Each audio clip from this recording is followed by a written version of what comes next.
Europe 1 réveille les Français. Europe 1, 7h27, Thomas Soto. Nicolas Sarkozy placé sur écoute, des grands noms du barreau qui s'indignent et évoquent une atteinte grave et répétée au secret professionnel, la droite qui dénonce une instrumentalisation de la justice. Bonjour Caroline Roux. Bonjour Thomas. Pendant ce temps-là, au sommet de l'État, la ligne est ferme. La justice est indépendante. Manuel Valls et Christiane Taubira ne savaient rien. Oui, le ministre de l'Intérieur parle clair et net. Il n'a pas été informé de la mise sur écoute de l'ancien président. Il n'avait pas à l'être.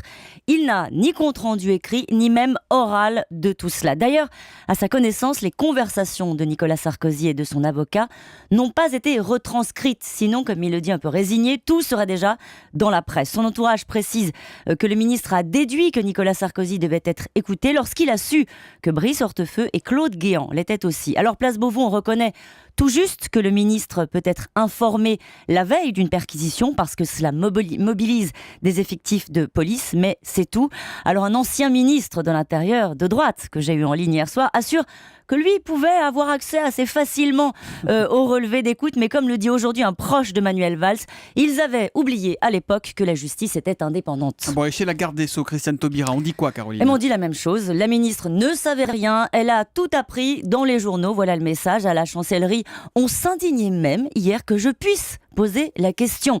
Les juges d'instruction sont indépendants. Ils n'ont pas à rendre des comptes. Une conseillère sort même les chiffres.